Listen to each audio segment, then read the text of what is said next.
जी अस्सलाम वालेकुम। मेरा नाम नाइम है और मैं एक certified anti money laundering specialist हूँ। इस वीडियो में हम डिस्कस करेंगे KYB या नो योर बिज़नेस के बारे में।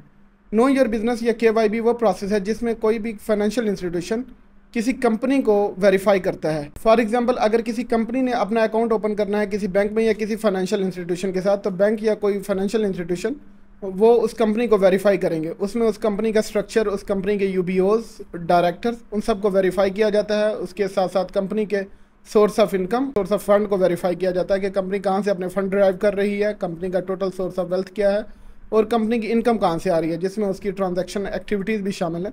तो इन सब को वेरीफाई किया जाता है, जिसे हम KYB कहते हैं। KYC की तरह ही KYB में भी फाइनेंशियल इंस्टीट्यूशन अपने कस्टमर को, जो इस सूरत में एक कंपनी होगी, उसे वेरीफाई करते हैं और उसे आइडेंटिफाई करने का मकसद जो काउंटर टेररिस्ट फाइनेंसिंग के लॉज हैं उनके साथ कंप्लाई करना है और मनी लॉन्ड्रिंग और टेररिस्ट फाइनेंसिंग को रोकना है।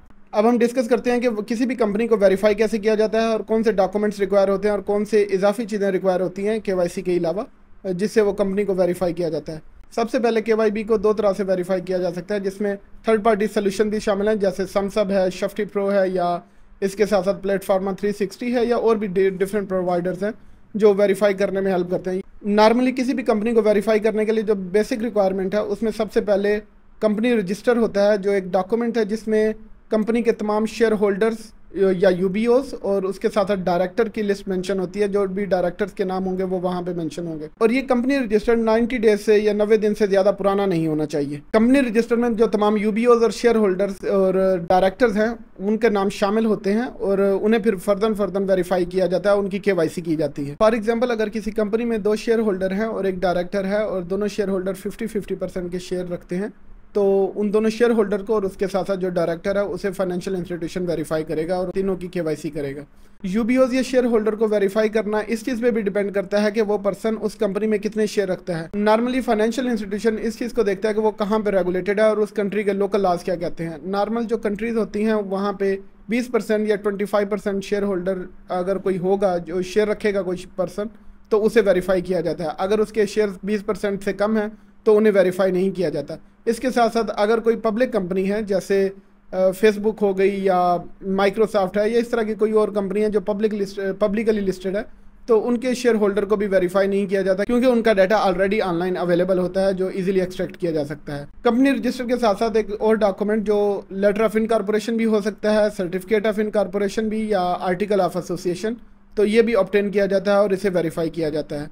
इसके साथ साथ कंपनी की टैक्स रिटर्न भी मांगी जा सकती है और उसके अलावा कंपनी की जो एक्टिविटीज़ हैं उन्हें भी वेरीफाई किया जाता है। अगर कंपनी की कोई ऑनलाइन प्रेजेंस है तो उसे देखा जाता है। उसके अलावा कंपनी के जो बैंक स्टेटमेंट हैं उन्हें रिव्यू किया जाता है। ये सारी चीज़ें रिव्यू की जाती हैं। इसके साथ साथ अगर कंपनी किसी ख़ास चीज़ में ऑथराइजेशन रखती है, जैसे फॉर एग्जांपल अगर कोई वर्चुअल एसेट सर्विस प्रोवाइडर है, तो उनके जो लाइसेंस होगा या उसकी जो ऑथराइजेशन है उस कंपनी में जहाँ पे वो कंपनी रजिस्टर्ड है, जो वर्चुअल एसेट सर्विस प्रोवाइडर, तो उस लाइसेंस या उस ऑथराइजेशन को भी ऑब्टेन किया जाता है। साथ साथ अगर उस कंपनी की जो पॉलिसीज़ हैं उन्हें भी रिव्यू किया जा सकता है। जैसे अगर कोई फाइनेंशियल इंस्टीट्यूशन किसी दूसरे फाइनेंशियल इंस्टीट्यूशन में अपना अकाउंट खोल रहा है, जैसे मैंने VASP या वर्चुअल एसेट सर्विस प्रोवाइडर्स की मिसाल दी, अगर वो किसी बैंक अकाउंट में अपना अकाउंट खोलेंगे तो उन्हें अपनी AML और KYC पॉलिसीज़ भी दिखानी होंगी इन डॉक्यूमेंट्स के अलावा, ताकि वो वेरीफाई कर सकें कि वो कंप्लाई कर रहे हैं अपने AML KYC पॉलिसीज़ के साथ या नहीं, और वह उनका प्रोसीजर क्या है, और जो फाइनेंशियल इंस्टीट्यूशन है वो अपना रिस्क मैनेज कर सके और देख सके क्या उनके रिस्क एपेटाइट उस कंपनी को एक्सेप्ट कर सकती है और उस कंपनी का अकाउंट खोल सकती है अपने साथ या नहीं। इसके अलावा उस कंपनी की स्क्रीनिंग भी की जाती है ताकि ये इंश्योर हो सके कि वो कंपनी किसी सैंक्शन में नहीं है या उस कंपनी के खिलाफ कोई केसेस वगैरह तो ओपन नहीं है ऑलरेडी जिसमें इन्वेस्टिगेशन चल रही है। अगर वो कोई केसेस ओपन है तो उनकी नोयत क्या है और वो किस तरह के केसेस हैं जो उस कंपनी के अगेंस्ट हैं, या किस तरह की कंप्लेंट फाइल की गई हैं उस कंपनी के अगेंस्ट, या उस कंपनी के खिलाफ कोई ऑलरेडी एडवर्स मीडिया तो नहीं है। अगर कोई एडवर्स मीडिया है तो उसकी रिस्क क्या है उसके साथ रिलेटेड। तो ये कंपनी ये सारा कुछ वेरीफाई करती हैं और इंश्योर करती हैं कंपनी स्क्रीनिंग के थ्रू कि वो कंपनी किसी इलीगल एक्टिविटी में इन्वॉल्व ना हो या कंपनी कोई मनी लॉन्ड्रिंग वगैरह ना कर सके, जो कि बेसिक मकसद है KYB का। आज के लिए इतना ही। अगर आपको वीडियो पसंद आई है तो इसे लाइक करें, चैनल को सब्सक्राइब करें और वीडियो अपने दोस्तों के साथ शेयर करें। मिलते हैं आपसे अगली वीडियो में। अपना ख्याल रखिएगा। अल्लाह हाफिज़।